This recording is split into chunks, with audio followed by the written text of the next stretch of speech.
Welcome, ladies and gentlemen, to the greatest known podcast in the motherfucking multi-universe. What's up, bitches? Your boy Eddie coming in strong. Coming hard to the paint. Welcome. I'm actually Lamprey, joined by my co-host, my brother from another mother, my buddy from the other side of the Atlantic, Eddie, the keyboard warrior. Law. How you doing, sir? Chilling pretty good. How are you, man? I'm crushed. It's been a beautiful day. It's been an easy day. It's, I can't complain. It's been good, man. Like, I've enjoyed the aftermath of everything that we saw this weekend of UFC 217. It feel that okay, I'm lying. Let's get into the quickness with it. Okay. Can we please stop calling everybody the GOAT after they win a fight? Can we just hold on. You don't think GSP is the GOAT? Nope. Really? Right, Who's okay. Hear me out. Okay. Right. Hear me out. Remember when everybody was giving me flack when I said that if GSP would have been beaten by Bisping, then the conversation opens up for Bisping to be one of the greatest of all time. Right. GSP beating Bisping kind of is the same context. You can look sideways and go, because he beat and I'm not taking anything away from Bisping. There's certain things that we'll get into that I thought that played a hand in Bisping losing. But the fact is he beat Bisping. Most people would have taken anybody in that top 5 in the middleweight division against Bisping and picked against Bisping. You think everyone would pick it as Bisping? Everybody in the top 5, I think most people would pick against Bisping. Oh, Bisping against anyone in the top 5 of middleweights. Yeah. I mean, fair enough. I don't doubt that whatsoever. So saying GSP is the GOAT because he beat somebody who most people believe would get beaten by anybody in the top 5 in the middleweight division doesn't really solidify him as being the GOAT, does it? The accomplishment's great. Don't get it twisted. The accomplishment is brilliant. Sure. Coming back 4 years, winning a title, that's admirable. But it doesn't make you the GOAT. Like, by that account, Randy Couture's the GOAT then. BJ Penn's the GOAT then. So you don't think winning the welterweight title twice? Okay, are we looking at the GOAT now or like the body of work? 'Cause we're talking body of work. Overall, does this make him the GOAT? Does this accomplishment define him as the GOAT? I think coming back 4 years later, going up 15 pounds and beating the current champion makes him, yeah. I don't know.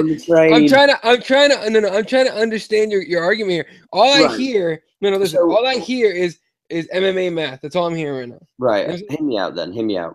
So, are you saying that he's more of a GOAT? If we're taking all of the asterisks out of the way and we're not playing all this bullshit stuff, then.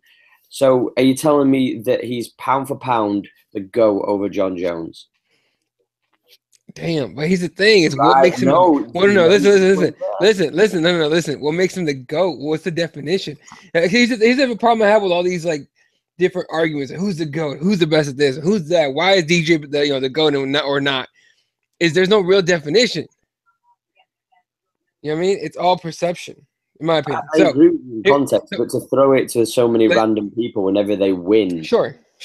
No, I know what you're saying. No, I think it's overdone. Like using that phrase, oh, they're the best, they're the greatest of all time. I think it's so overused and overdone and just beat to fucking death that now we don't even want to use it. You know what I mean? But the thing is, though, is you can make a case for so many people. Like you could have argued prior to this, GSP was a GOAT or the GOAT, whichever way you want to reference it. But I don't think him beating Michael Bisping defines that. I don't. Now I'll say this: if he finishes Whitaker, then we're having a conversation. Okay, but then we'll be back to the same fucking thing. Like, well, he beat Robert Whitaker. Right. Okay, he didn't fight John Jones. Like, what do you want him to fight John Jones? Shit. No. I'm just saying this. At the end of the day, most people never even considered in the day of light, nobody considered Michael Bisping's title reign legit. Because they're not going by the accomplishment, they're going by him. Here's the thing: you need to understand. Listen. Because he didn't fight anybody in the top 5 and defend the title against anybody in the top 5 in the 2 title defenses that he had. Fair enough. I'm going. Okay, you're just talking just a title reign. Okay, that makes sense, right? Yeah, that's what I'm saying. So like, a lot of it. Right. A lot of it too to me is you beat Luke Rockhold, man. That's huge. Look, I agree. Here's the thing. Okay, but Bisping didn't defend 9 times. Like, if we're comparing, are we comparing?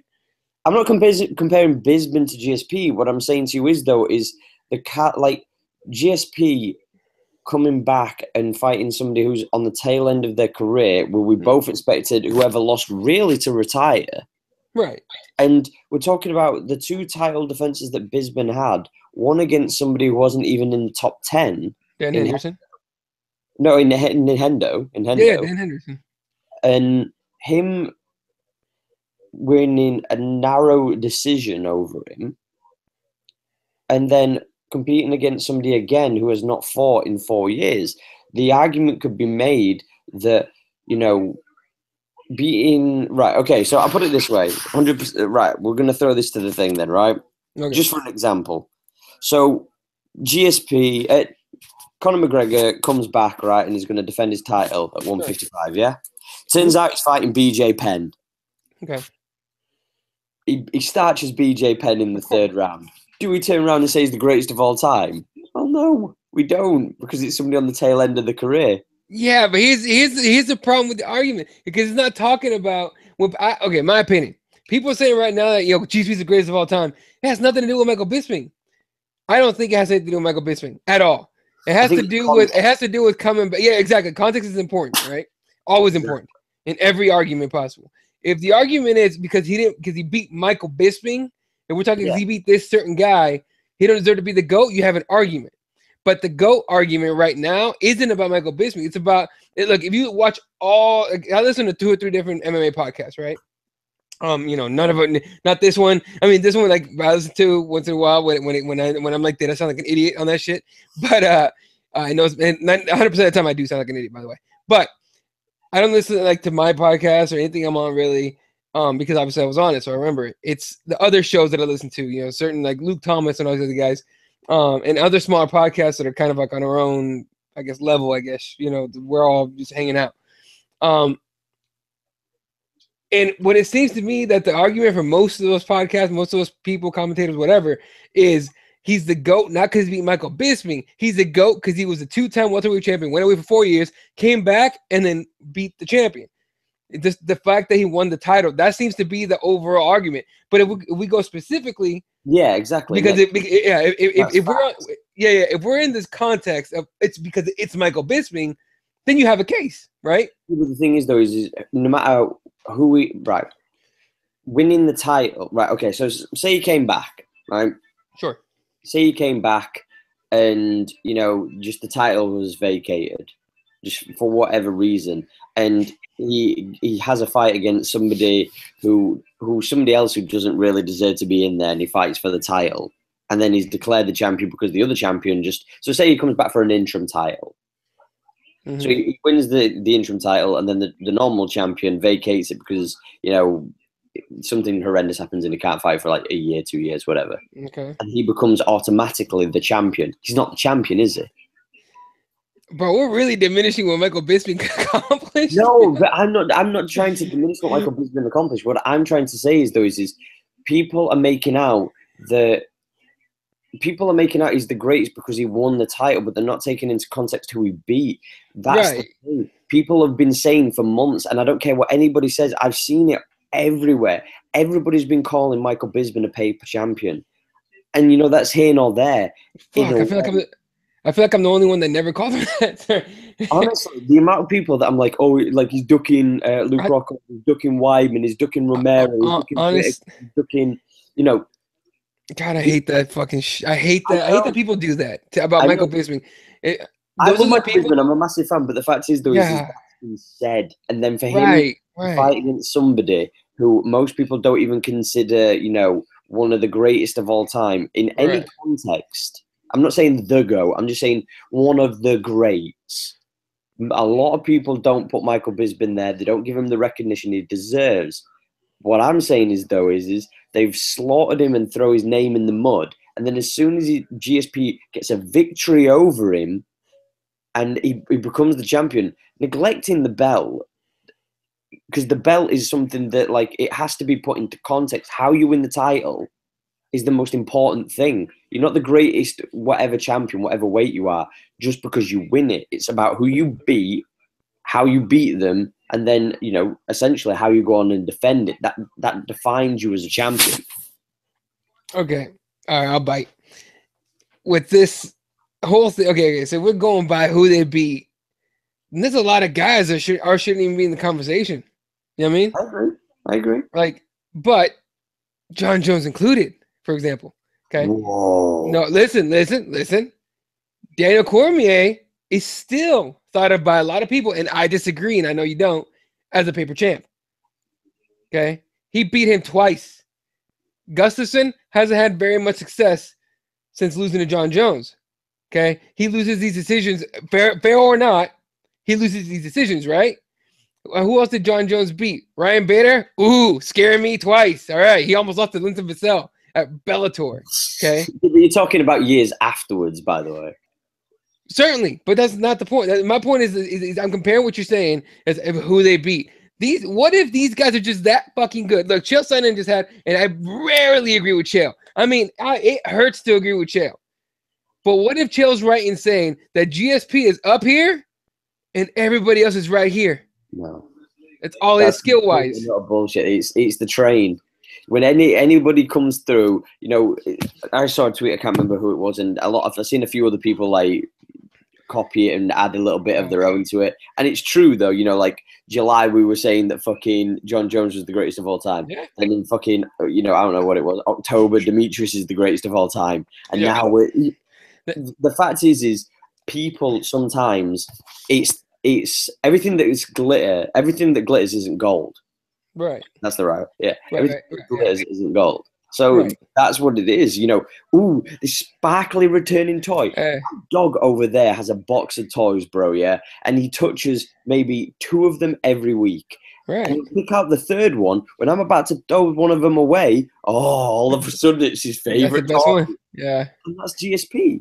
That is GSP before this. Everybody. Okay, so I'm not bothered about GSP fighting. I'm not bothered about. All of us included, myself and you, were both like, "Look, this isn't even the main event for us. This isn't even the co-main event for us." No, I agree. And now all of a sudden, and I'm not saying you specifically, there's a lot of people now though who are saying the same thing and had the same dialogue and had the same, you know, thought processes, and now they're like, "Yo, GSP is the greatest of all time. He's the goddamn GOAT. My God, he can beat this guy. He can beat this guy if he does this." Come on. Right. Okay.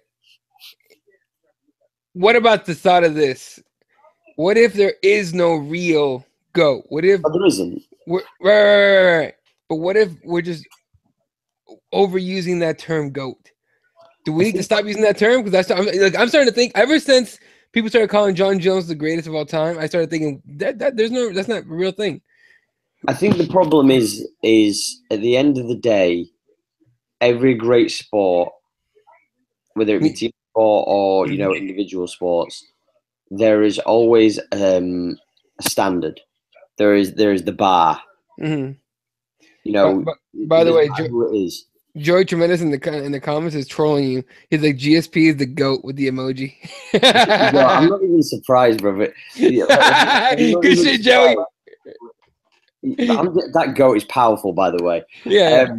It's got a powerful set of horns on him. But the thing is, though, right, look, the fact is we like to look at sports and we like to say who is the GOAT. And then when somebody new comes along, that's when we can start opening questions to what really defines it. But the problem is when somebody, you know, when the new shiny toy comes around and we just start, you know, one of your old toy comes out, that's when it becomes a problem, man. That's when it starts becoming, like you say, it diminishes the name. You know, at the end of the day, we will never have a definitive point where we go, this person's the GOAT. Look at boxing.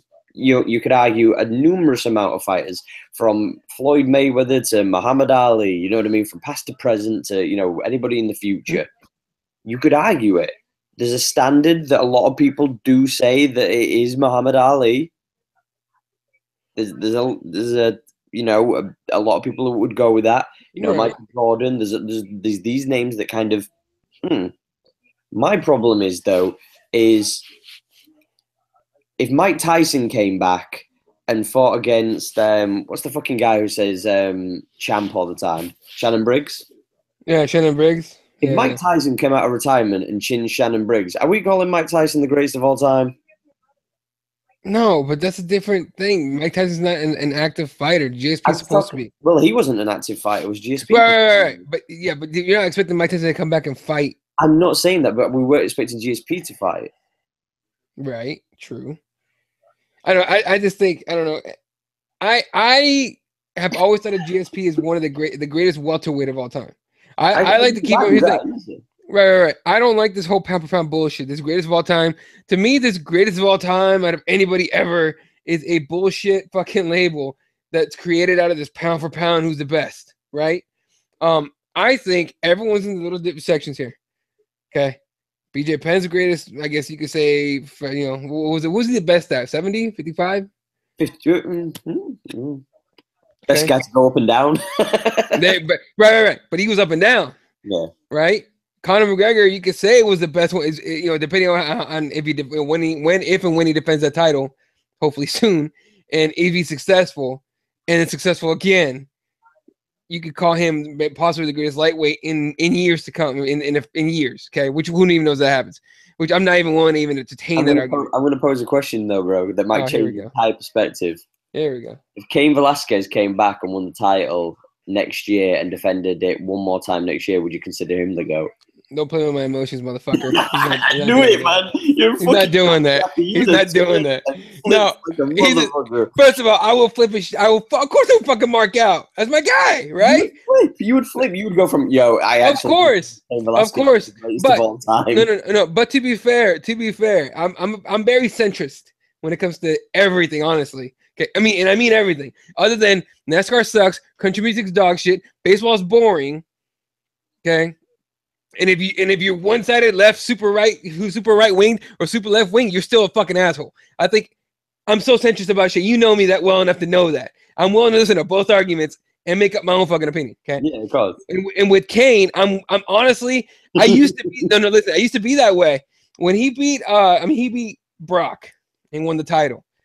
And then I think he lost it right away, I think, to JDS. Then he beats JDS twice. And everyone starts going, oh, he's the greatest heavyweight of all time, better than Fedor. And I go, yeah, okay. I mean, look, I'm willing to believe that, but let's just slow it down a little bit. Like, chill the little fuck out, right? Let me pull up his fucking record because now we're in this shit. Fucking, I am not willing to say if he comes back and wins the belt that he's the greatest. I believe if he's able to defend it again because of health issues, right?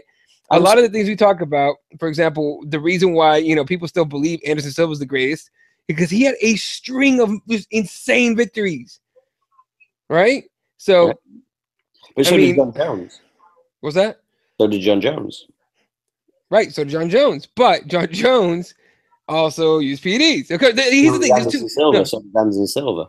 Right at the end, he got caught, right? Near the end. Caught, once with the Diaz thing, and I think he got caught once before that. Or was it just the Diaz thing? I think it was just the Diaz one where he had they had the fucking like MTV Cribs style episode in Brazil, and they had like the little blue vial on the back, dick pills, which is fucking hilarious to this day, motherfuckers. Look, I wouldn't say that Cain Velasquez, if he came back and won the title, he'd be the greatest. At the same time, I don't think Fedor is the greatest either. Okay, but it's a weird. We have this. What is the fucking need to put people on a pedestal? By the way, since we're on this, you know what, right? That's down to in my God's honest opinion. I think the reason why we put people on the pedestal of the greatest of all time because then there's a marker because we want to differentiate people in a sense. Let me tell you why I think that we do that in every sport.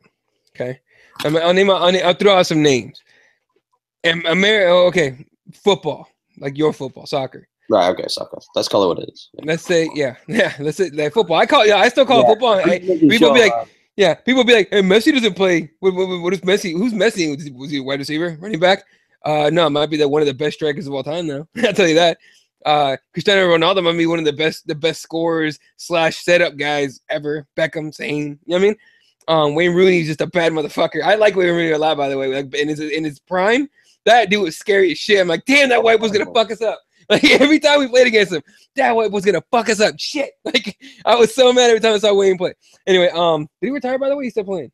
He's still playing. He's at Everton right now. Wow, powerful Wayne Rooney still playing. He's not at Man U anymore. No, Man U. No, he's not. Anymore.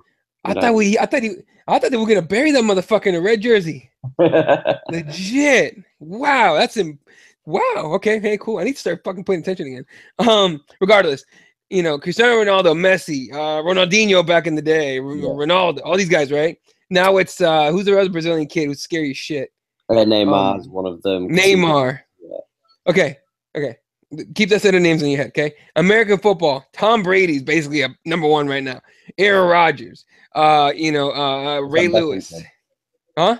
Is that Beckham kid still good, or I don't know? Oh, he's really good, but he's not in this discussion. I'm saying you'll see what I'm saying in a minute. Okay. And then let's go. Fucking what other sport is there that I give a shit about? Besides basketball, because that's where I'm going with the basketball. You'll see what I'm saying in a second.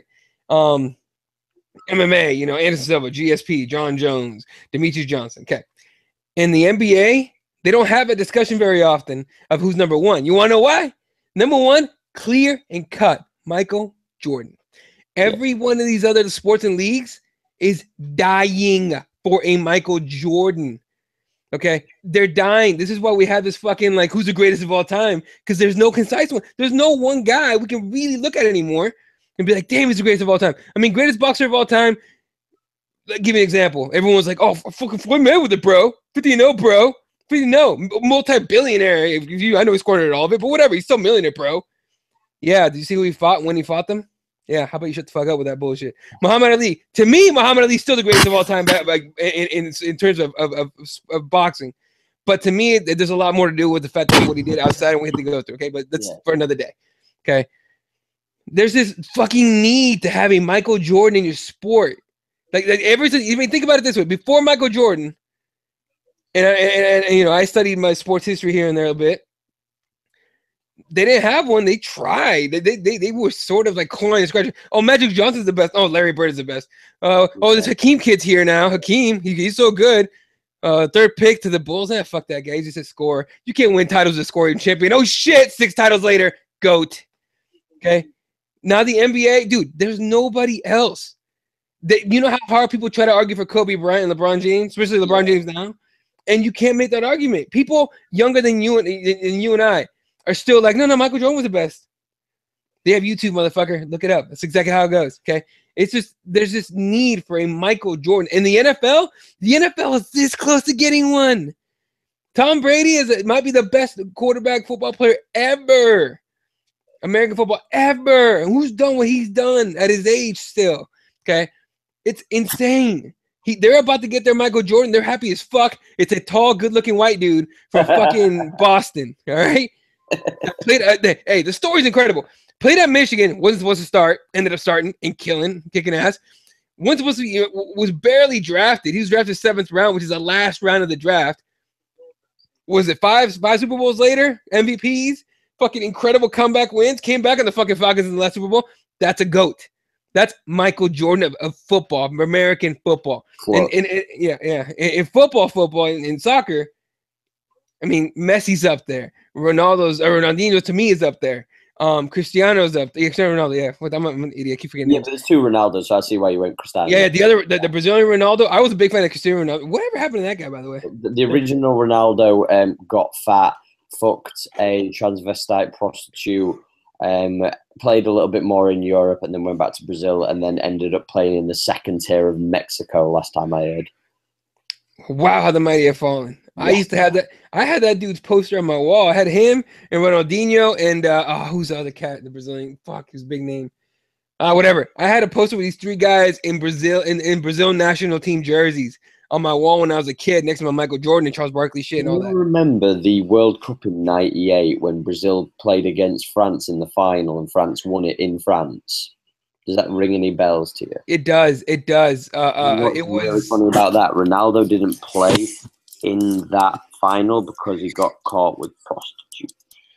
Right. Yeah, I remember that. I don't remember the story. I remember him not playing and me wondering what the fuck happened. I'm like, I remember the whole game. Huh? They had dicks. Oh shit, hey, bruh. Hey, damn. I didn't know Ronaldo got down like that for real. Yeah, legit. You can. Hey, that's fucked up. But that's the thing. Like, I remember watching the game and I was like, "What the fuck?" I remember like my whole family. We watch soccer. The World Cup is big with my family. We get together and no matter. We watch every Mexico game, most of the U.S. games. Not this time around, motherfuckers. But most of the U.S. games, and we definitely watched the last 4 games, right? Because last 3 games, because you got the opposite brackets to go into the final and then the final. We watched those 3 in every Mexico game in the USA game. So remember that last final, I was just like, what the fuck is Ronaldo? I remember asking my dad, I'm like, what happened to Ronaldo? He's not in there. Why not? My dad's like, I don't know. I'm like, holy shit! Like now, I mean, I've heard the stories after years later. I had completely forgotten that dude like lady boys. Now you think we would have taken his ass to Thailand? That'd be easier. I know, but in France, it's kind of there's prostitutes and all kinds of stuff around all the time. Yeah. So. God damn, man! When you have all that money, you're powerful. You can have whatever you want. It's crazy. Anyway, but that's my point. My whole point is that everyone's looking for Michael Jordan, and the MMA is also looking for Michael Jordan. I'm going to piggyback on that though, and kind of roll with. I don't think it's purely just down to the fact that we want one specific person. I think what it is though is, and tell me if you agree. A part of us all want to have our own guy. Like, like if you're British, you know what I mean? You want a Bisbee to be the guy. If you're Brazilian, you want Anderson Silva. If you're Canadian, you want GSP. There's this need for like us against them. And we're always kind of segregated, no matter what it is in sports or whatever. We always look at like who we can relate to. Why do you wear the clothes that you wear? Because you relate to a brand, or like you relate to the principle behind the brand. Mm-hmm. The same way that you do with sports athletes. Like, why do I like Conor McGregor? I like him because he's a guy who came from next to nothing, was broke as shit, literally had to claw and fight his way to becoming the biggest thing in combat sports. How can you not, if you had the same kind of upbringing, relate to that and not want to piggyback in a sense and support the guy?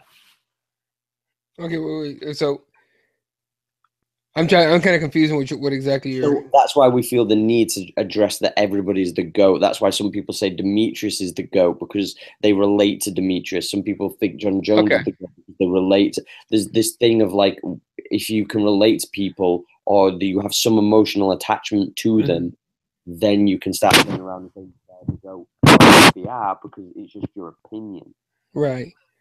The thing, okay, that makes sense. I mean, I get that. I get that point. And it's funny. The attachment of Cain Velasquez, we're both Latino, right? And he's the first, Mexican American, but Mexican. I don't even want to get into that. The first Latino or Mexican heritage heavyweight champion in any sport. That's why I was super proud when he won, because we finally got a heavyweight. In any sport, finally got a heavyweight champ. Fucking about time. You would think in a country full of boxers we'd have one, but no, we finally got this guy. Finally, happy shit, right? I relate to Nate the way Nate and Nick Diaz grew up. We both grew up. We grew up in similar shit neighborhoods. You know what I mean? In shit circumstances, it's just they had a shittier one than I did, to be completely honest. Obviously they're just different fucking people for real. Like we're barely the same thing. And so that's the thing. I had an attachment to like a Charles Barkley because he had this whole "fuck you, I don't give a fuck" attitude. Like his fucking was it a shoe commercial? Was just like I am not a role model, whatever commercial was, but it was I am not a role model. All right, and he was elbowing motherfuckers in the fucking face, grabbing rebounds and shit. And I was like, that's my guy. Throwing dudes out a window at a bar because they were talking shit. That's my guy. Exactly. You know what I mean? Telling people they're fucking. Tyson, a lot of people relate to Mike Tyson because of the way that he was brought up and the way that he fought. There's generations we're getting into a whole different kind of subject. But like at the end of the day, we're all part of this. We're all a part of it. You know what I mean? We're all a part of certain things that we grew up with, or certain things that represent us, and we roll with them and we support them. And you know, I'm not mad at everybody saying you go because that's their guy. You know, that's fine. The only thing I have a problem with it is if Demetrius fights against TJ and batters TJ, you know what's going to come out of the woodworks. You know what's going to come out of the woodworks. Real quick, I'm going to break the fourth wall. Are you? Do you have a microphone? No. No. Okay, because something's rubbing and it's like muffling the audio for like what you're saying. Hold on. Let me move that there, and then we'll put it there. Right. Is that better? Much better. Way better. I was wondering, like, if you have a microphone, it's like falling over the place. I'm like, fucking screw that thing down or something. Like, nah. It's literally my. I've got a built-in one to the Mac, so. Oh, okay, yeah. Just be careful with the microphone little outlet. Yeah, no, I get what you're saying. With the interesting that you're talking about TJ here, because I was looking at Twitter a second ago. I don't watch the Nosy show. I can't stand the motherfucker, and everyone knows the 7 hours of an hour of a show. That being said, he does get he has access to fighters, and you get there's a lot of articles written about his interviews, right? But I will, I do see the tweets here from time to time, and I guess it was a little while ago. The TJ said that DJ has to fight him, and that he has an asterisk and all this other shit because he hasn't fought him. Are you buying this trash talk? First of all, it's lame as fuck. But are you buying this trash talk shit? Not even in the remote slightest. I don't think in the slightest he has to face him. Not even for a minute. I don't believe it. Because at the end of the day, DJ does and doesn't need it, if that makes sense. Like, he does if he really wants people to really buy into the whole shtick. But he doesn't need to do it because we already say that he's one of the greats or the great. Do you know what I mean? Like, he's already established himself. He doesn't need to do anything else. Whereas TJ is kind of trying to piggyback off the back of him, like off the back of his success. Right. TJ, I think TJ is super hyped up right now. I think that's the only thing. Yeah, I mean, look, let's talk about his fight. We already talked about GSP Bisping. Let's talk about his fight. Dude, just masterful footwork and just capitalizing on that left hand being a little too low. And I remember seeing that. First of all, it was way too quick. I didn't catch it when it happened, right? I'm live tweeting this shit for Cage Side Press. And, I didn't catch it. When I saw the replay, as the replay was going, I was like, wow, Cody's left hand is really low. I didn't know it was a right hook that knocked him out or they knocked him down. And when he dropped that left hand, I was like, I wonder if TJ, oh shit, he did it. Like, he threw the fucking right hook and landed it. But it was impressive that he was able to come back from that fucking knockdown at the end of the first. That was bad. 10 seconds longer, that fight is over. Oh, easily. Isn't that crazy? All it takes is a few more seconds and that fight would have been done. And then he comes back, catches Cody with that right hook, drops him, finishes him. Some people were saying it was stopped a little early. I don't think we got I didn't see a good angle to support that as far as the video goes. Did you believe that? Right. From the angles that I saw, TJ landed on top of Cody and lands on top of him with his knee across his chest, pummels him a few times, and then as he tries to scramble, one of his arms gets caught between TJ's leg, like, when you bend your knee behind your hamstring, like his leg gets trapped between that and his calf. Almost like you're trying to do a crucifix. Yeah, he literally traps it and he beats him a couple of more times. And I'm like, that's it. You have to stop it. He's took clean shots that many times.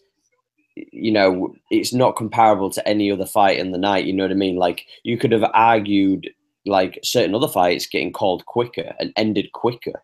But that TJ fight was a fair stoppage. There was no qualms about it. My fucking thing is this. For sure, if you're the referee, make sure that you stood between fucking TJ and fucking Cody, though, when, the fight's over, because regardless, of was it right that TJ's up there roaring, the fact is, if you don't keep Cody away from him whilst that's happening, Cody could have just out of instinct, out of just pure, emotion, could have chinned him whilst fucking TJ stood in front of him roaring, and then we could have had a fucking melee, after the fight.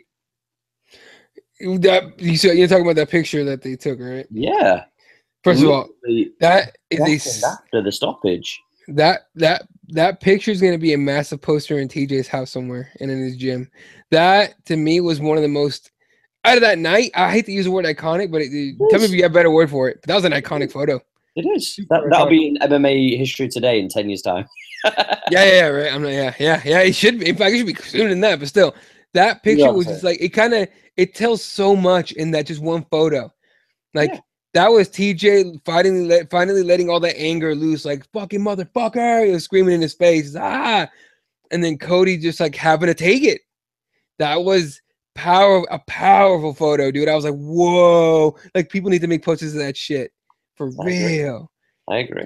MMA, those motherfuckers. What are their name again? I have like 3 of their MMA history today. I have like 6 of them. I have every single one of their posters. I remember I bought every single one now. Those guys, y'all need to make that poster ASAP as fuck. I want one. Anyway, it's honestly almost as good as this one right here. Like that moment, the Robbie Roy moment. It's to me, it's as good as that because it tells a story. The best photos tell the story by themselves.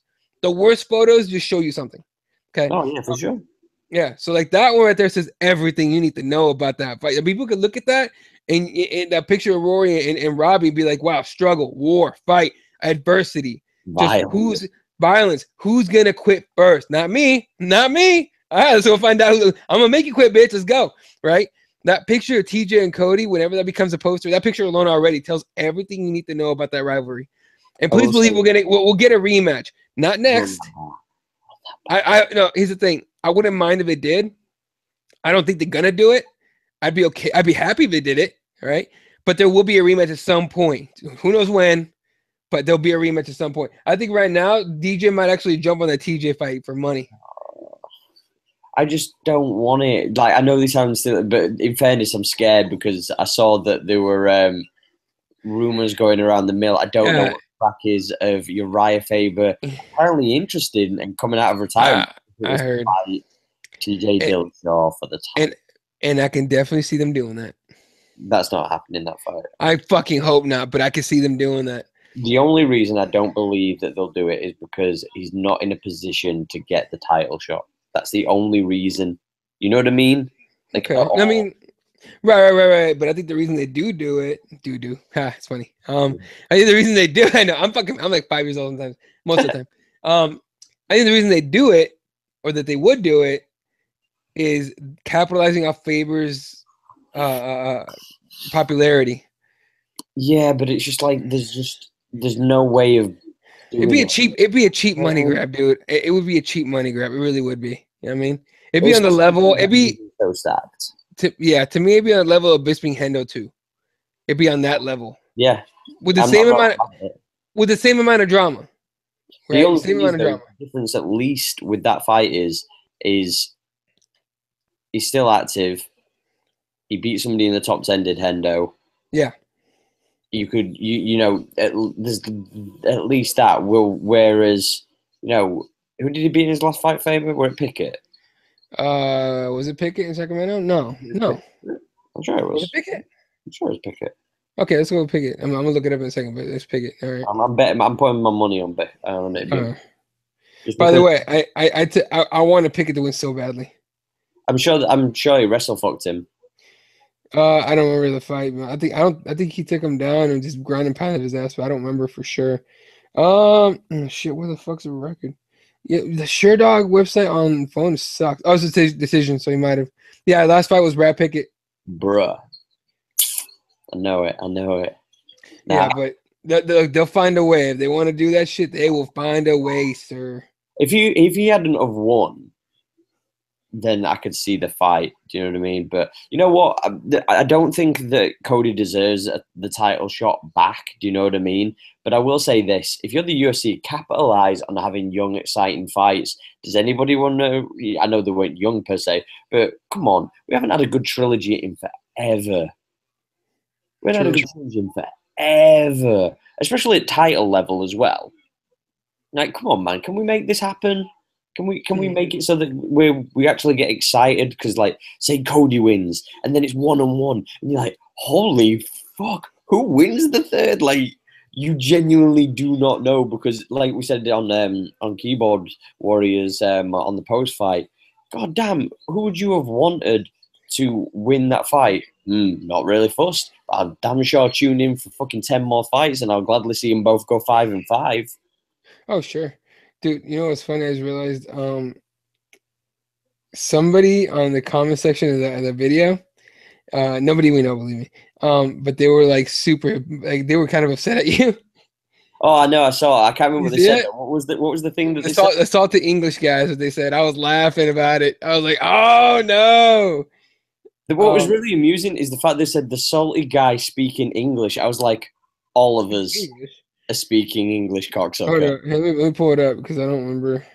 Yeah, it said something. I'm sure it said words to the effect like the salty guy speaking English. I was just like, oh, here it is, dude. Oh. What the fuck? No, it's yeah, English speaking dude. Yeah, the English speaking dude. Hey yo, we're all. I think somebody was high. I think he's talking about you though. But he goes, dude, what the fuck is up with the salty English speaking dude? I wanted Bisping to win, but this guy's crazy. I don't know what you said because I talked about it on my episode today of the Morning Toke, and all I said was, you gotta understand, it was 5 or 6 a.m. for him that day, and he had been drinking. So if he said, because I don't remember what you said. I think the thing that I said is that I was upset that one GSP with the short grab in the first round, I believe it was, or the second round, where he took him down. Well, he used it to keep him down. That was fucked up. And it ended up ripping his jock strap. It ripped his cup. Yeah. And Bisping had to just put a loose cup in his shorts, and it was just dangling down in his shorts. I was just like, there's no way you can concentrate and focus on what you're doing. And it's just a mental disadvantage. That's what I was saying. Yeah, no, I know, and I knew there was no. Oh, the other thing they were mad about wasn't just you; it was all of us. Apparently, we're all garbage because we were joking around about GSP being on steroids. Oh my god! If you right, look, if anybody takes anything like that seriously, like, goddamn, there's memes going around with the Diaz brothers just saying like he's on steroids, Everyone's on steroids. Yeah. You know what I mean? Like, come on. Yeah, I thought it was funny. It was I mean, the name alone just kind of gives it away that there might be a French Canadian person, but which whatever. I don't care. I mean, get upset if you want to. I was just saying, like, yo, I'm pretty sure we were joking around. Like, we were fucking around because I pointed out the irony. It was funny because Joey had my back on this. I saw he commented on it about the irony that GSP would be on steroids because he left complaining about steroids. And I had the same exact thought when I saw the comment. I was like, you do know we were just probably making fun of the irony. Like, imagine if GSP tested positive for steroids like in the next month.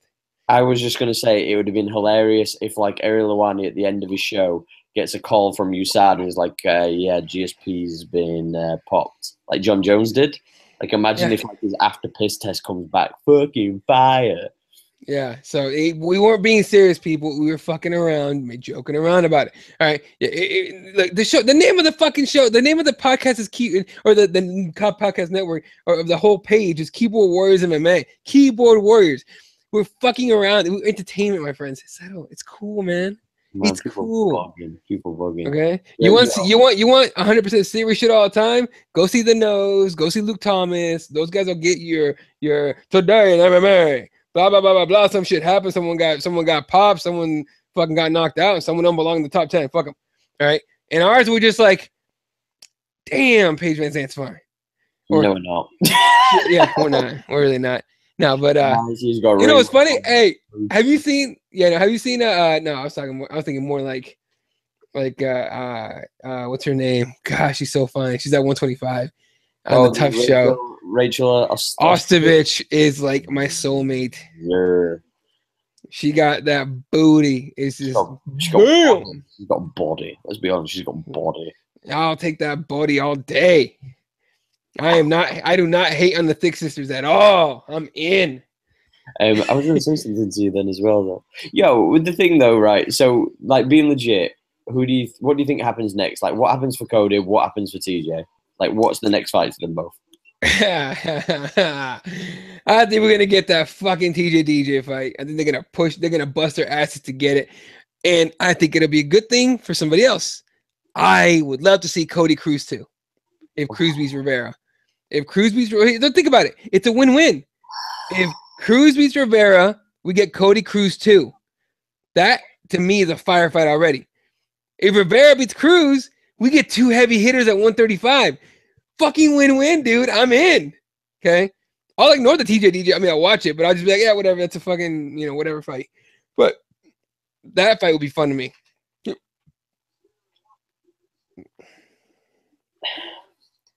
What? I don't want to see that fucking TJ DJ fight, man. It bugs me out.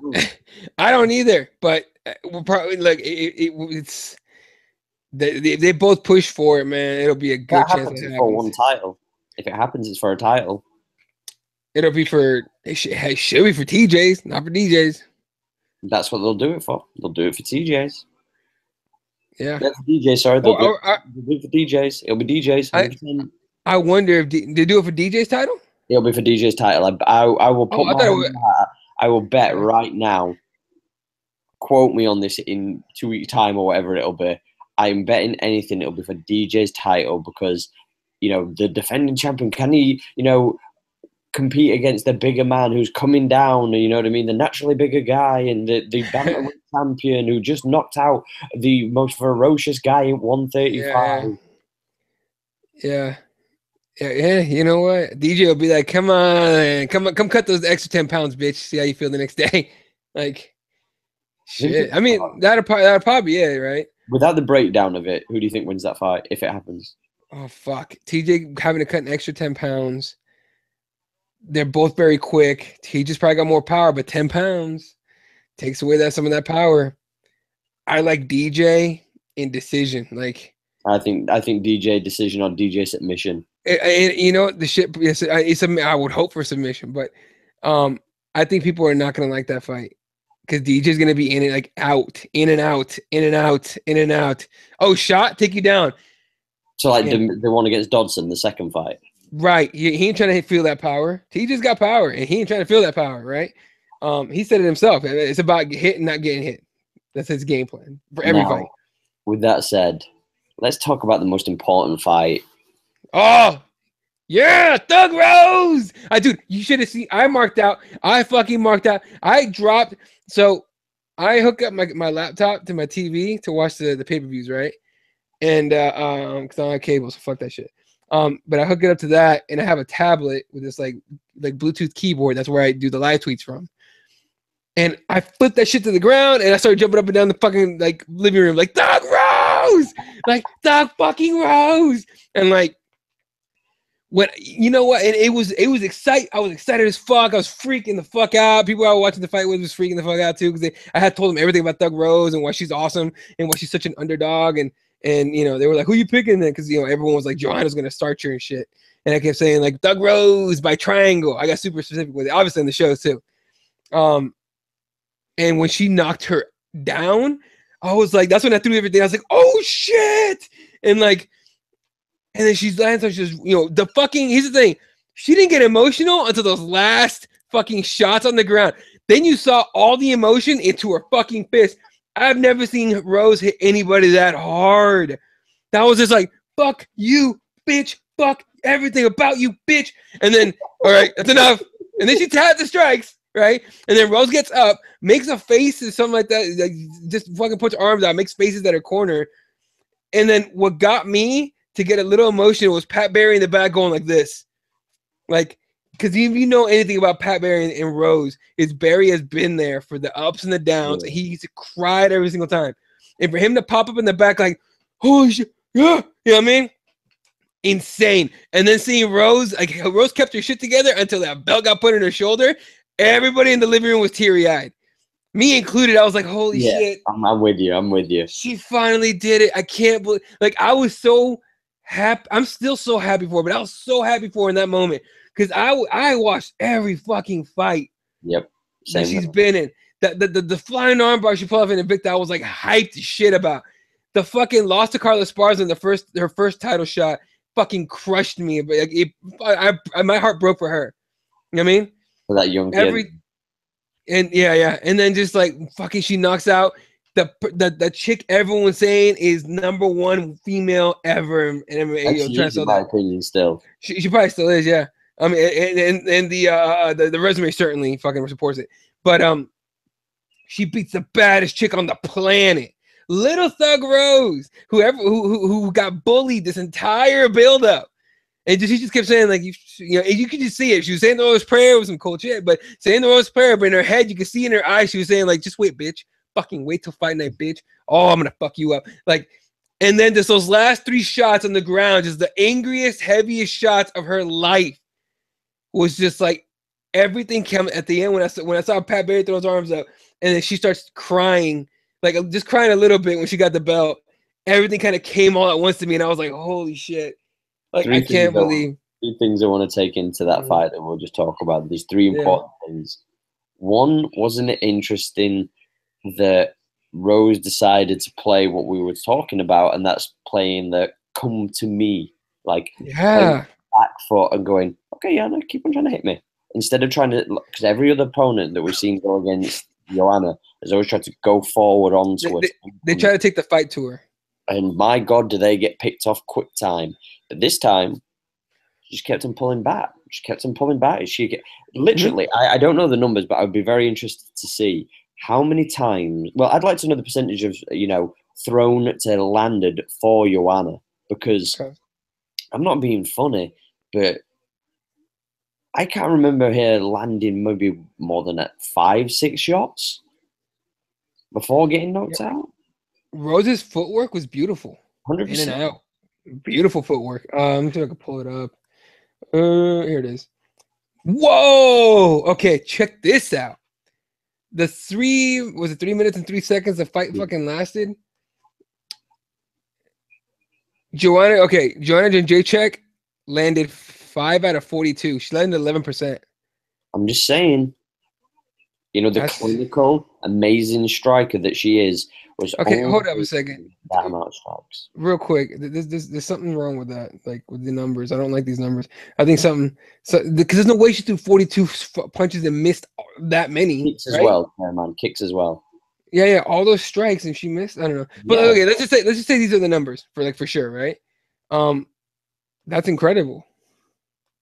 On Rose's part, especially, that's incredible. And I mean, I think there was. I'm sorry, you had 2 more points, right? No, I just want to go on to this point, and then we'll go on to the other. Okay. You know. I think it was very telling that Joanna would look desperate to go after her. And Joanna, if we're honest, her defense wasn't that good. No. And I don't think it was because she doesn't have high level of defense, because she does. I think it's because she got overconfident. I think she wanted to make a statement. I don't think it was overconfidence. No. I think that she was wanting to put on a performance. This was her stage. The biggest stage she could have possibly put herself on. And she piled on the pressure on herself. Joanna put on everything onto herself. Rose did not put 1 ounce of pressure on herself or on Joanna. Joanna did it all to herself. You know, I'm going to kill you. I'm going to take your soul. I'm going to put on show. Like, all that pressure, man. Yeah, credit to her though. Handled it like a real professional afterwards. She was like, yeah. And I think someone asked her, what was you surprised that you were gonna, put out there? And apparently it's because that she was gonna move up to 125 to face to fight for the title. And but now she says she wants her next fight to be at 115. I suspect that won't happen. I think she'll move up and then come back, but you never know. Joanna seems to be very stubborn to get what she wants, so I think maybe she'll force it. I'm not being funny, but out of everybody who's lost the title in recent years, Joanna's got very much a claim to fighting for a title, like a rematch. Sure. She has the claim out of anybody that's lost their title in the past 12 months easily. She has got the right to turn around and go, I won my shot at my title. Okay, real quick, and I know this is a little bit off topic, so let's make this super quick. Tell me, out of these 3 fights, rematch or not, Bisping and GSP. No. Okay. Cody TJ. Yes. Joanna Rose. Yes. Okay. The Cody TJ one's like super. I find out, at least like what I've seen on social media and people that I talk to, it's like it's 50-50. A lot of people don't care to see it because they got finished in the second. Yeah, I think the reason why people don't care is because they finally want to see what's going to happen if TJ versus DJ. Like that, it's kind of like that's the reason. But the thing is, though, if you put that fight on again, people would tune into that fight because it's like, well, Cody knocked him down in the first round, and nearly had him finished. So you know, there's that there. It's like we said, 10 fights, it could be 5-5 at the end of it, but you get 3. That's usually the case anyway. You get 3 shots. Yeah. All right, I was wondering. The two of the points that I wanted to bring up. Okay. One, how do you feel about Joanna tapping to strikes? I'll make it super simple. I mean, it's so simple that it'd be almost funny. Karma's a bitch. That's literally it. Here's the thing. I always tell people, like my friends, especially younger, they like where I train. There's kids of all, people of all ages, and there's the younger guys, between 15 and like 20-some-year-olds, like training the advanced classes. At CrossFit, same thing. Some of the younger guys come over and ask questions about how do you do this certain lift and how do you push yourself, shit like that. And I always tell them like, I give them as much good advice as possible. And one of the things whenever we're talking about anything other than that, especially when it comes to being competitive, I always tell them, don't put so much pressure on yourself that you start writing checks your ass can't cash. Okay. And Joanna wrote out a lot of checks. And to add, insult to injury, you tap the strikes. That is the universe telling you to humble yourself. What was that? Someone put it on Twitter, "Bitch, be humble." That fucking Kendrick Lamar song. Yeah. Humble yourself, chick. And look, I'm sure she's humble. She's humble in her personal life, and I'm 100% sure of that. Okay. I don't think she walks around in her inner circle is like, yeah, I'm the best. I fuck everybody, and you know what? Fuck you. Bring me a hot dog or whatever the fuck. I think she's like a real regular person. I just think she plays it up for the media and shit. But whatever. Like, bitch, be humble. I legit thought those words when she got knocked down too. I was like, woo, shit. See, the thing is that gets me right, and this is why I find it very strange. This is the only reason. By the way, just to add context to this, I do think that Big John was very, very slow with the stoppage. I think he was light with the stoppage because he didn't like grab Rose and throw her out of the way. He just went, okay, that's enough. Okay, that's enough. Like, all right. Like he dove in when Ronda Rousey was getting smashed by Nunes. He dove in like to stop that, and I think similar context could have been provided for the safety of Joanna. Just to throw that. Right, and I don't think it has anything to do with it being Joanna. I think he just thought that okay. Right, I think it was just like it just happened that way. There's nothing he really could do about it. I just think I get it. A 115-pound girl is at the side of him. I'm quite sure that Big John could have maneuvered her out of the way. I'm just saying. Probably. But I think she might have taken like at least one shot too many. But either way, it's one. You're taking brain cells. Yeah, I got you. But the thing is, though, is with this, and I've seen a lot of people turning around and saying, it doesn't make you any less of a fighter and all this kind of stuff. And I'm not saying it does. I just find it strange. The only way I could describe it is strange because as well as I do from training in martial arts, when the first thing primarily anyway, the first kind of thing you're taught with jiu-jitsu is don't be afraid to tap. Agreed. First thing, if you're in a bad situation and you can't get out, tap. Don't be a hero because you're going to end up hurt. That's the primary rule of competing or training in jiu-jitsu. Like, don't be that guy. In striking, you're taught you're going to get punched in the face. Right. Or kicked in the face, whatever, doing your body, whatever. Like, you're going to get hit. That's the primary thing you get taught. Like, nobody doesn't get hit. Everybody gets hit once. It doesn't matter if you've, Floyd Mayweather to anybody. It doesn't make a difference. Everybody gets hit at some point. You get taught if you get knocked down, try and get back up. Mm-hmm. There is never a point in time where you get taught in any striking discipline to tap. It's just not a mental thing that you are taught. And it's one of those things where it's such a minute thing. And I know people would find it very, very picky. But I feel that, it's a strange thing. And I'm going to just stick with that word strange. It's a strange thing to see somebody so ferocious, so fierce, choose to tap. Because it's not something that, you're taught, whenever you train, you're taught to tap when in, a submission that you can't get out of. Mm-hmm. If you're getting punched in the face, you're told, roll with it, move, stand up, whatever. But you're never told, just tap. Whenever you see someone tap to strikes, and I forgot who the last person I saw tap to strikes was. I've seen it a few times, like a handful, not too many. But every time I've seen those fights, I thought they just broke. Yeah. I think it's strange. Coming from her is strange, right? But it's understandable that you would do that. But it's more, and people, it's fucking, it annoys me when people shit on fighters afterwards. Like, oh, that bitch taps, she's a pussy and all this stuff. I'm like, settle down, get in there with her. Good luck. Yeah. Okay.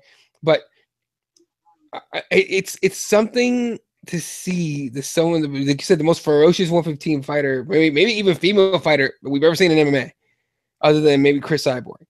And to me, they're like, as far as ferociousness, they're like right there. Yeah. It's strange to see someone that ferocious, who's that confident, who knows they're the best, believes they're the best, get knocked down like that, start getting beat on, and then tap. And then I think, has she ever been in that position?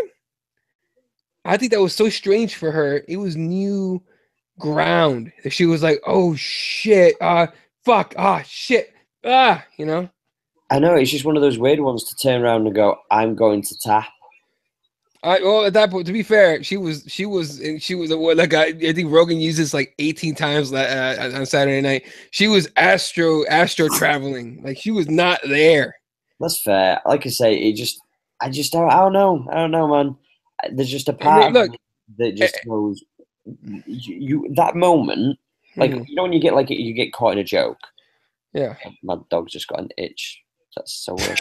It looks like he's punching himself in the face then with his fucking paw. But anyway, like, when you get caught in like a rear naked choke and you can't reach the hand, you can't fight it, you're caught, tap. Like, it's instinctive, it's drilled into you. You know to do it. Arm bars, omoplata, everything. When you're getting punched, for her to go, I need to tap, is extra context in her mind, which I feel is just so peculiar that she's going, fuck, I'm getting hit. I can't move. Oh shit, what do? Tap. I think it was just that new ground for her. I just think that's what it was. I mean, there's times where, I know, I'm sure you and I both, you've done this too. I've definitely tapped early to things I could have fought out of, but I just didn't realize it. Yeah. Like, I got in a tournament when I got caught. I didn't even get caught in it. Dude was going for a straight ankle, and I'm so nervous about any kind of leg locks on myself because I have a history of knee problems, right? So, for me, for regular people, and a knee injury is like a few months. For me, it's like a couple years. So it's like I'm very nervous about it. This guy got me in a straight ankle, and for some reason, I thought any submission on my leg, fuck that shit. I tapped early. At the time, I didn't think so. I thought he had it because I felt pressure and all that, and I was like, I'm not gonna wait till this hurts. Fuck this. And I knew how to defend it, mind you. I just didn't, for whatever reason. That was new ground for me. I had never gotten caught in a tournament like that or in that position. And my teammates filmed the fights for me so I could learn from my mistakes and everything. And I was watching it on the phone afterwards, and I had my fucking beer. It was 3/4 full, and I saw, fuck, he didn't have it. Like, I could have defended that easily, and I chugged my beer. I was so angry, and it was one of those things too. It's like, it's new ground for me. I didn't realize where I was at, how fucking weak his grass on my leg was, right? And so I was just like, I was so mad. And I could tell you right now, Joanna might be doing that right now because it was new ground for her. She's like, shit, I should have reached for her leg and just hugged the shit out of it and try to, bully her forward and at least knocked her on her ass or take the sting off the punches. But it was just new ground for her. We never seen her there before. And I don't think we ever seen her before. I mean, no, the Carolina fight, she didn't get like that, right? She didn't start getting beat on like that. Yeah. So I don't think we ever seen her get like that before. And then, so she might have just panicked. Like, fuck. Like, how do I get out of this? I don't think it was a training issue. I think she had probably trained to get out of that. It's just you're rocked, you're hurting, you got jello legs, you never been here before, and you're getting beat on by an angry, fucking almost bald-headed chick. Fuck. I'll say this, though. Chalk one up for the fucking good guys. Goddamn right!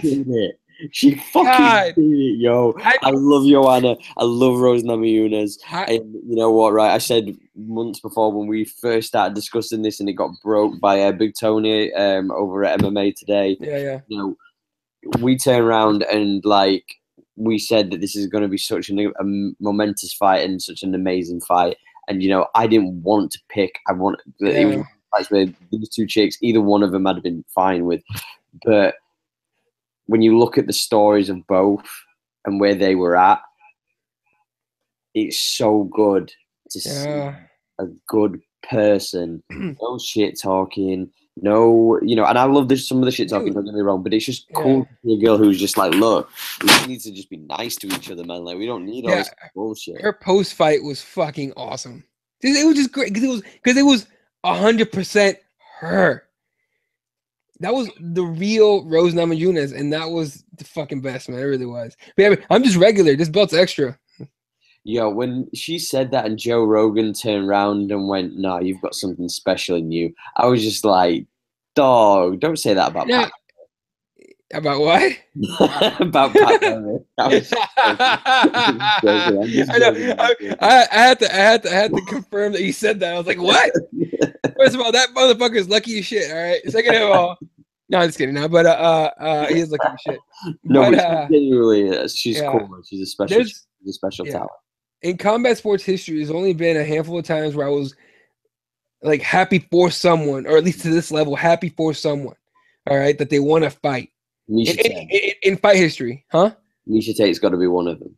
No, they're not. She's not. This is so not rolling with Eddie at all. All right, let me tell you why. She's not top 5. Okay, you know what? Let's go top 5. I was gonna go top 3. Let's go top 5. Okay, she's in top 5. All right. As far as happy that someone won. All right. Okay.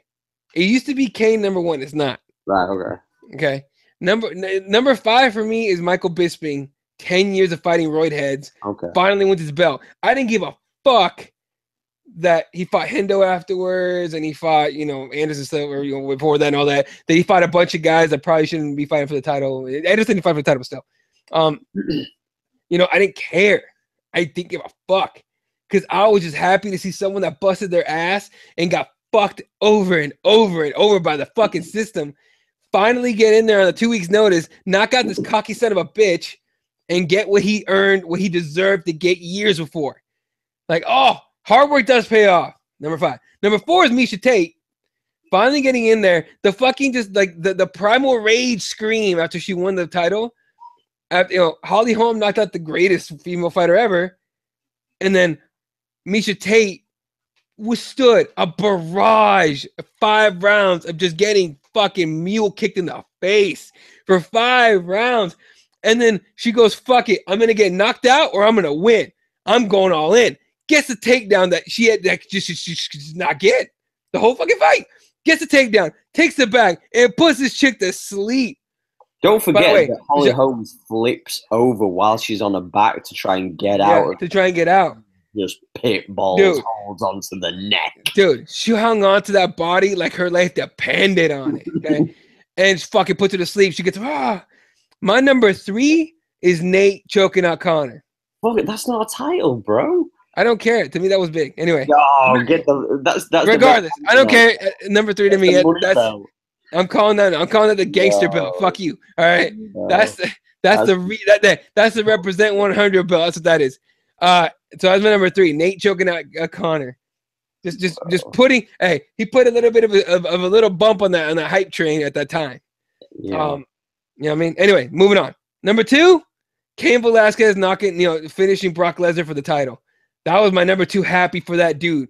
My number 1 is Thug Rose. I can't think of anybody else winning the title or winning a fight that would make me so happy that I was almost brought to tears.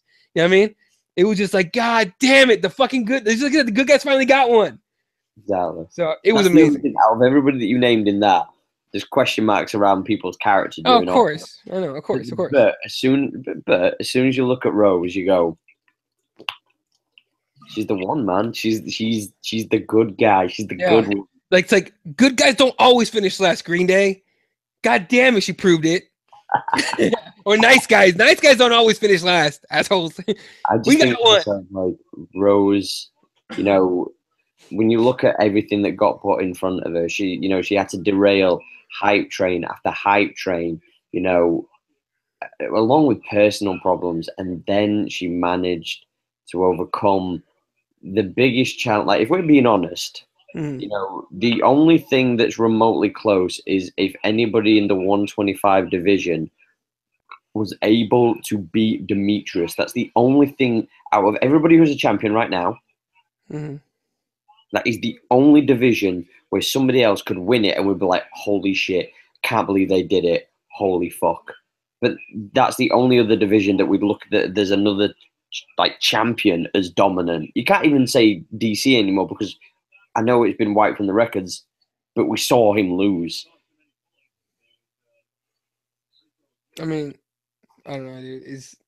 There's nobody else. There's literally Demetrius Johnson and Joanna were the 2 people who you went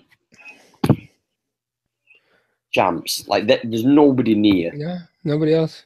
DJ's on it by himself now. By the way, all the record-breaking talk of Joanna bit her in the ass. Yeah, bit her in the ass big time. She has had more title defenses than Ronda Rousey, technically. Okay. I mean, honestly, shit like that doesn't at all really put much weight on as far as my opinion goes. Oh no, but I'm just saying though, people turned around and said, "Oh, if she beats," because I didn't know this, by the way. But when people said "Oh, Ronda Rousey, she has the most title defenses for women," and it's like 6 or something, right? 6 or 7. But they were carried over from Strikeforce. They weren't just UFC, and I didn't compute that. Oh, okay. Well, UFC, they're strictly UFC defenses, then yeah. And but I think because UFC bought Strikeforce, somehow they carried over. Okay. You know what I mean? But it's for anyone that wonders why these like weird stats or records are like said, those are promotional pieces, ladies and gentlemen. Oh, of course, 100%. Okay, excuse me. In the NBA, it's the dumbest shit ever. They fucking do it all the time. This is the most points scored by a player that's past 30 years old on a Tuesday night in Milwaukee when it's 6'3".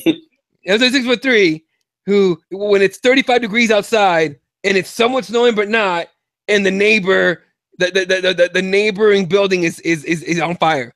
That's the most we scored in that situation.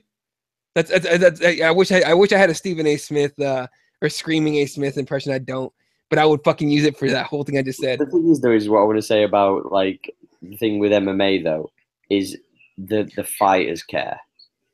The fight definitely. Well, the fighters should care. That's their wallet money. Exactly. That goes to their pocket. The more people watch, the more hype it is. Like, hey man, I'm fighting for the 15th title defense. I'm about to massacre every record ever. Come watch my fight. That's money. But yeah, it was a crazy pay-per-view this weekend. So it was amazing. Man. Also, Wonder Boy was Wonder Boy. I wasn't impressed, but it was Wonder Boy. Masvidal fucked up. He didn't fuck up. I think he just got outclassed. Okay, yeah, I'll go with that. Yeah, okay, that makes sense. Look, I said this beforehand. Masvidal was going to go forward, and he was going to get picked off by Wonder Boy. And he did. It was just blatantly obvious because we know what Masvidal does. Yeah. Meanwhile, Masvidal went in with a Muay Thai stance. He was bringing that leg up, he was like this, bringing that lead leg up. And I was like, what are you trying? One thing that really annoyed me is I kept on seeing a pocket where I thought that Wonder Boy could have hit the reverse uppercut. And I felt like because of that guard, he could have popped it through the middle. And he kept on going with these jabs and he kept on going with these straights. Yeah, it's hooks. And I was just looking and there's this gaping gap down the middle. I'm like, He's also very game plan oriented, so I'm not surprised about that either. And then poor Johnny Hendricks, man. I was actually rooting for that motherfucker during the fight. He didn't look too bad as well. I'd just like to say, yo. Oh, dude, all the heart though, all the heart. Like the ref saved him when he's still on his feet. Okay, that's how you know a guy. Like the ref was like, "Fuck, shit, Like you could almost see the ref's face, like, no, shit. Like he almost looked away. You know what I mean? It was, dude, the body kicks that motherfucker got hit with. I don't wish on anybody. So nope. Yeah, nope. And then dude, fuck, it was like 8 or 9 knockouts on the card. Fucking amazing card. It was one of the, it was. I'm arguing that it's definitely in the top 5 of main cards. Easily. And it's main cards. It's probably up there in the top 2 or 3. I think the only ones where, as far as like main cards, where it's been that sick, realistically, is you could say what 202 was really good. 196 was good. 189 was good. 189 was good. 189 was good. So was 100 for a main card. And people get mad at me for saying this. I think that card was a tad overrated, but it was good. It was really good. No, I'm just talking main card. I'm not talking. Oh, okay, I got you. Okay. You know what I mean? Yeah, like, you're right. You're right. The only main card. So your top 5 fights, 6 fights, whatever you want. You're right. But 202 is up there. 196 is up there. 189 is up there. Dude, you know what knockout didn't get enough recognition? That spinning elbow on Zab. Oh no, the Ricardo Hamo's elbow was insane. No. Separate than that. Did you guys? If I could zoom the camera in, I would have to zoom in, but you can't, so it's all good. Just move. Y'all see? Yeah. Come on. Did y'all see that savage knockout? Goddard laid down on Snowden on Twitter. Motherfucker, that was awesome. Homeboy has not replied. He is MIA on that one, motherfuckers. Woo! Right. I'm not trying. Right. Look, what I want you to do is I'm going to, right. There's somebody who we both know who I do vastly respect, who's a podcaster and stuff like that we both know, and they was putting the point across. I'm like, I don't see what people's problem is with Snowden. Yeah, I saw that. I was like, okay.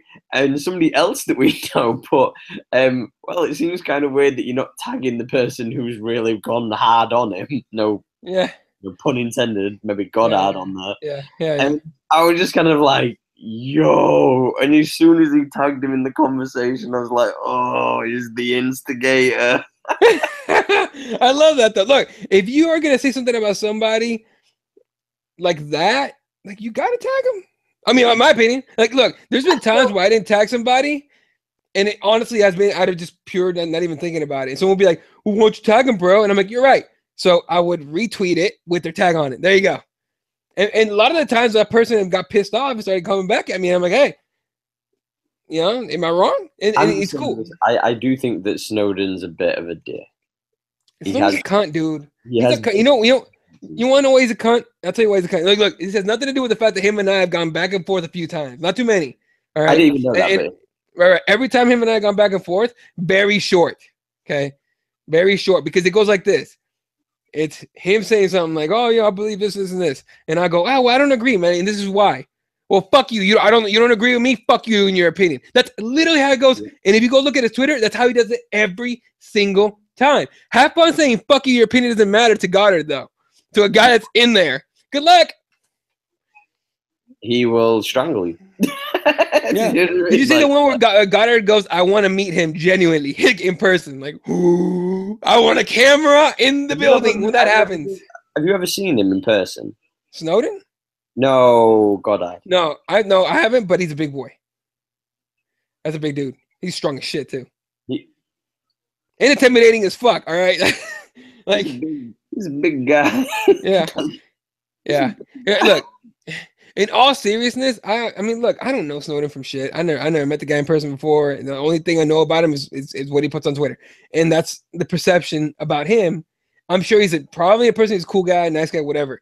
But if you just keep fucking, I mean, look, if your only reply to somebody challenging your opinion is "fuck you" if you don't agree with me, or that kind of response, I mean, that to me just shows it's just you don't. I don't know. It shows a lot of closed-mindedness to me that it just doesn't belong in the conversation. If you're gonna be closed-minded, don't fucking, you know what I mean? It's just weird. I think the main problem with it is that no matter how educated you are on the sport as a part of the media and reporters or writers or anything like that, no matter how educated you are, you don't know how educated somebody else is. You can't assume. You can't just go, "Oh, you're a fucking casual. You're a scrub. You're a fucking douchebag." Like, just because their opinion differs with you, because you have a bigger audience. Because, hey, I'm just saying this. There's a few people like Ryan Thomas, for an example, or something. There's some people who don't know who he is. Very fucking intelligent guy. Knows super smart. Super fucking intelligent when it comes to a lot of things. Knows his shit. And he's, he knows a lot. I bet you any money he's willing to argue with fucking Snowden, though. And I bet Snowden will still throw up the "fuck you, motherfucker, you don't know shit." And it's like, whoa. And I think that's the thing, though, man. Like, that's the thing where there's an issue.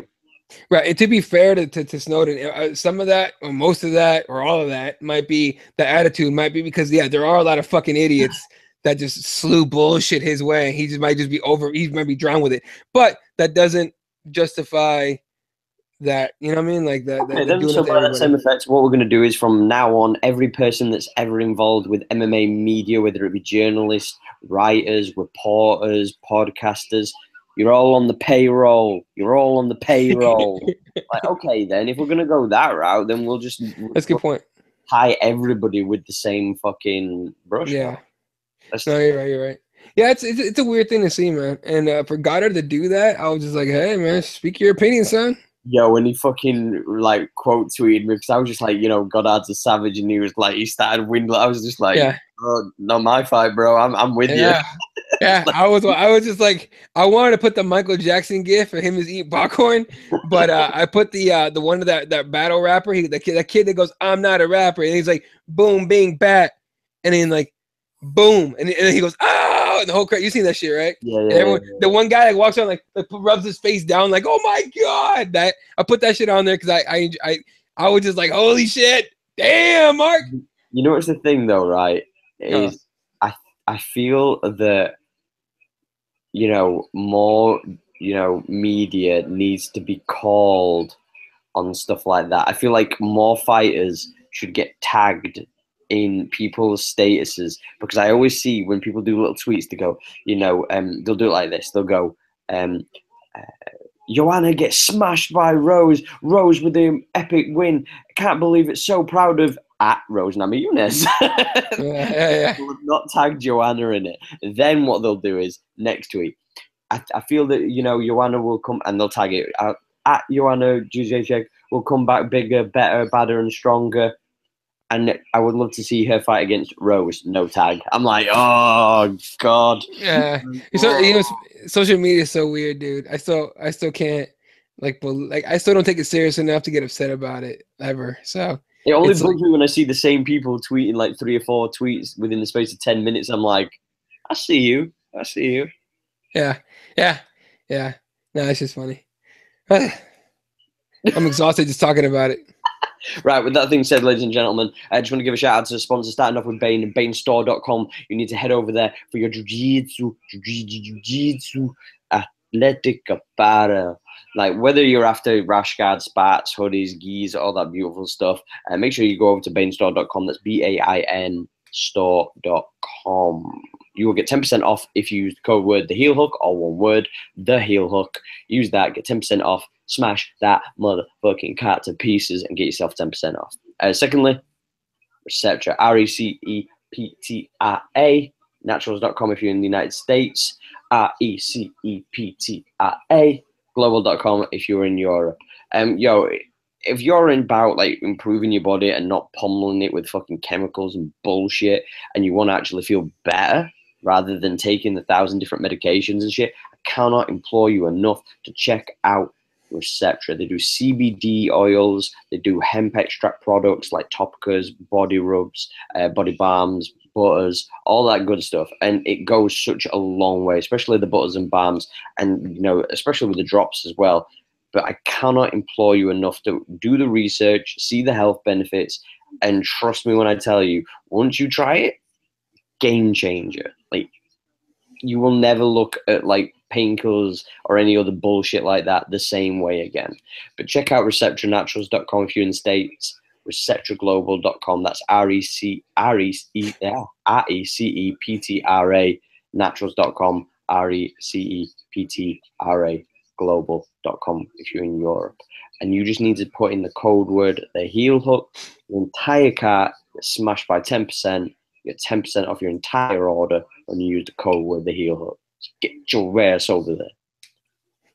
I'm about to get my ass over there. I need some more of that. I need some more CBD. I just ran out and my back's starting to flare up again. I'm like, fuck. You do. I'm with you like a fucking. Yeah, that's what happens when you overtrain, ladies and gentlemen. You can find me on Twitter at Elaw31 on Twitter, obviously. Yeah, Snapchat's Elaw52. Instagram's Elaw7. I legit have to like look up in the air and go, I wonder if I can remember this shit.